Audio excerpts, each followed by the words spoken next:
بسم اللہ الرحمن الرحیم۔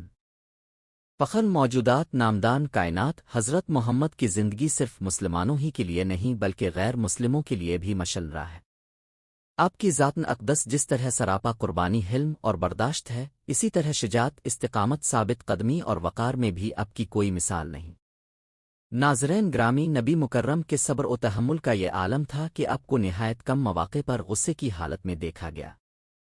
آج کی ویڈیو کا مرکز بھی یہی واقعہ ہے کہ حضور اکرم کو غصہ کب آیا، اس کی وجہ کیا تھی اور کن لوگوں پر غصہ فرمایا گیا۔ ناظرین گرامی، ایک غصہ وہ ہوتا ہے جو معمولی باتوں پر آ جاتا ہے اور بعض لوگ ایسے غصے کو بہادری سمجھتے ہیں۔ دوسرا غصہ وہ ہوتا ہے جو تلخ بات سن کر کڑوے جملوں، نازیبا الفاظ، زہریلے رویے سے پیدا ہوتا ہے۔ لیکن رسول اللہ کو کبھی بھی اس قسم کے برے اخلاق، بدتمیزی پر غصہ نہیں آیا، نہ ہی ایسے مواقع پر آپ کی پیشانی پر شکن پڑی۔ ایک غصہ وہ بھی ہوتا ہے جس کا آنا ایمان کی غیرت ہے اور نہ آنا بزدلی۔ یہ وہ غصہ ہے جو غیر شرعی امور کو دیکھ کر آتا ہے، جیسے کوئی مومن اپنے گھر میں اللہ کی نافرمانی دیکھے یا ایسی چیز دیکھے جو تربیت کو متاثر کر رہی ہو۔ ناظرین گرامی، مفسرین کی تفاسیر اور محدثین کی احادیث حضور اکرم کے عفو و درگزر، صبر اور تحمل سے بھری ہوئی ہے۔ آپ کی مبارک ذات کا یہ حال تھا کہ جب بھی اب تہجد کے لیے رات کو اٹھتے تو آہستگی سے بستر سے اٹھتے اور دروازہ نرمی سے کھولتے تاکہ زوجہ محترمہ کی نیند میں خلل نہ آئے۔ حضرت انس بن مالک فرماتے ہیں کہ میں نے 10 سال رسول اللہ کی خدمت کی، لیکن اس پورے عرصے میں ایک دن بھی ایسا نہیں آیا کہ کسی کام کے خراب ہونے پر اپنے الفاف تک کہا ہو۔ ناظرین گرامی، اب کو وہ واقعہ بھی یاد ہوگا جب کچھ یہودی رسول اللہ کے گھر آئے اور کہنے لگے السلام علیک، جس کا مطلب تھا معاذ اللہ اب کو موت آئے۔ یہ لوگ آپ کے گھر میں آ کر آپ اور آپ کے اہل خانہ کو گالی دے رہے تھے، لیکن اس نبی کریم کے حلم اور حوصلے پر قربان جائیے کہ آپ نے صرف اتنا فرمایا وعلیکم۔ یہ رسول اللہ کے علم، حلم اور غصے پر قابو کی عظیم مثال ہے۔ اس کا اندازہ ہم حضرت زید بن ثانہ کے واقعے سے بھی لگا سکتے ہیں۔ زید بن ثانہ ایک بڑے یہودی عالم تھے۔ انہوں نے رسول اللہ کی نبوت کی صفات پڑھ رکھی تھیں اور مختلف بہانوں سے آپ کی مجلس میں آتے تاکہ ان صفات کو آپ میں دیکھ سکیں۔ چند دن بعد انہیں موقع ملا۔ زید خود بیان کرتے ہیں کہ میں رسول اللہ کی مجلس میں تھا کہ ایک دیہاتی آیا اور عرض کیا، رسول اللہ، میرے علاقے کے کچھ لوگ مسلمان ہو چکے ہیں مگر اس وقت فقر و فاقہ کا شکار ہیں۔ اگر فوری مدد نہ ملی تو اندیشہ ہے کہ وہ اسلام سے پھر نہ جائیں۔ اس وقت رسول اللہ کے پاس رقم نہ تھی۔ زید کہتے ہیں کہ میرے ذہن میں ایک ترکیب آئی کہ کیوں نہ آج میں مسلمانوں کے نبی کو آزماؤں۔ میں نے اسی دینار رسول اللہ کو ایک مدت کے لیے ادھار دیے جو اپنے اسی وقت اس ضرورت مند شخص کو دے دیے۔ ابھی قرض کی واپسی میں 2 دن باقی تھے کہ میں نے آپ کے تحمل کی آزمائش کا فیصلہ کیا۔ ایک جنازے کے موقع پر اب جنت البقیع تشریف لے گئے۔ جنازے سے فارغ ہو کر میں وہاں پہنچا اور اچانک اب کی چادر زور سے کھینچ لی، یہاں تک کہ وہ کندھے سے اتر گئی اور سخت لہجے میں کہا، محمد، میرا قرض واپس نہیں کرو گے؟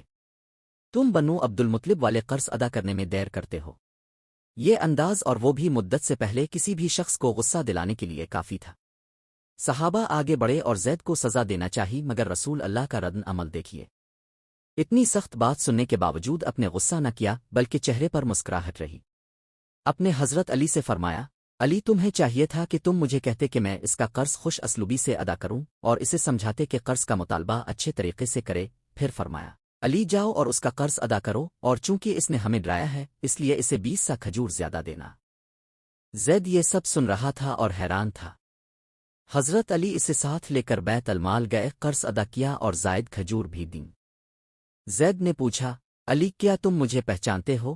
فرمایا، نہیں۔ اس نے کہا، میں زید بن ثانہ ہوں۔ حضرت علی نے فرمایا، تم نے رسول اللہ کے ساتھ جو بدتمیزی کی اس کا تمہیں کوئی حق نہیں تھا۔ زید نے کہا، علی، تم ٹھیک کہتے ہو، مگر میں حق کی تلاش میں تھا۔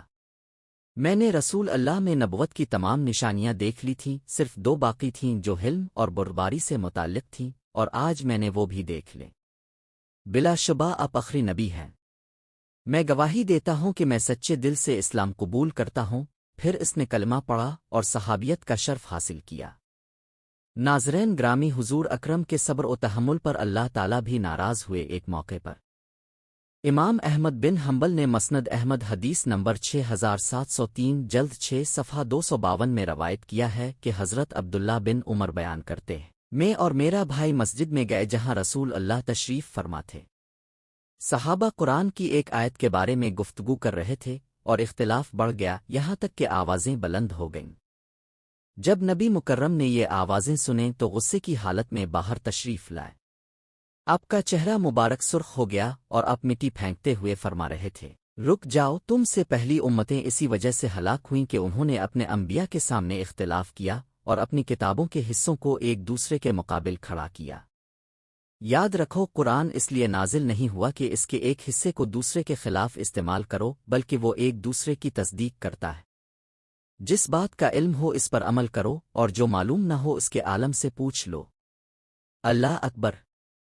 اللہ تعالی ہمیں قرآن پاک کو صحیح سمجھنے اور اس پر عمل کی توفیق عطا فرمائے۔ آمین۔